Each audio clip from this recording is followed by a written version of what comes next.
And I'm guessing no one has been here before? Right. All right, well, look. This building here was completed in 1911. The original buildings, there were two of them, were white farmhouse type buildings, sat over there somewhere, and that was the original pork farm. So in 1846, the land was donated to Jones County, and at the time, that was a system all across the country. So if you were homeless or got arrested, you got sent to the pork farm, and you had to work. I mean, they had animals, they had crops, they sold that stuff. That's how they stayed self-sustaining. Up until the early 30s, there could be families here, there could be elderly here. They had poor and insane, really a whole bunch of different type people that would have lived here. After the 30s, it strictly became basically the county home, and the majority of those people, they were all adults, but the majority of them had some sort of mental issue, whether it's a disability or they were just nuts, one way or the other. That's kind of how the people that lived here. It was a care facility for people with mental disabilities up until November of 2010. We acquired the property in October of 2011. I did not know it had any of this history. It's just a really cool building. Comes with 2 houses out back, 12 acres, just kind of no clue what we were going to do with it. And then this stuff just kind of happened. So on it way back when they designed it with wings. I don't know if you got a chance to walk around back, but there's balconies back there. So that's the women's wing, and this is the men's wing. In the pork farm time, they didn't always use it that way because there were kids here. But in later years, I've been told by some people who worked here that they did try to keep the men and the women separated on the different ends of this thing. So if either wing has this little round door on it, and these are your attic stairs. Now that's blown-in insulation.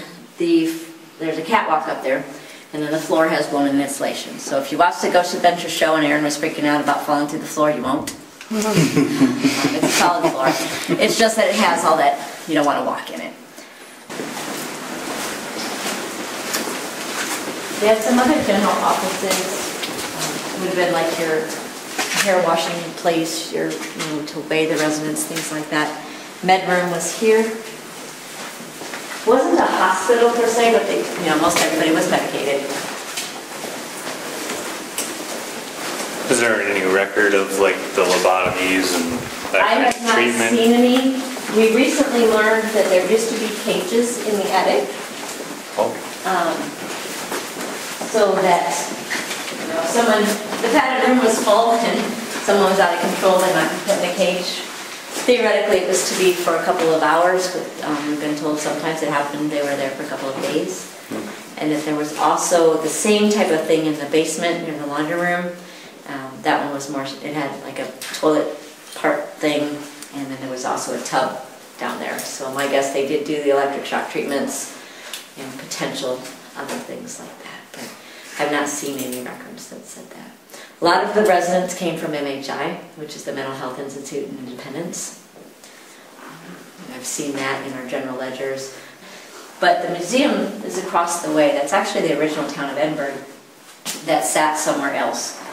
It was the county seat, didn't last very long, and then Anamosa became the county seat. So they moved the town, and the Historical Society runs it. So the ledgers, the general ones, are over at their museum. I've seen them. They're really cool. And they've emailed me some pages, so I have some copies of those. But they do that. And then the cemetery that's across the way is likely the original settlers of the town. It's not associated with the pork farm because the newest gravestone over there, or this building I should say, that we can actually identify is around 1881. So, but we do know that there used to be some sort of potter's field next to it. I've seen entries in the general ledgers that would say so-and-so died, buried across from the county home. But the date was 1925. So we do know that it would have gone that way a little bit and maybe behind.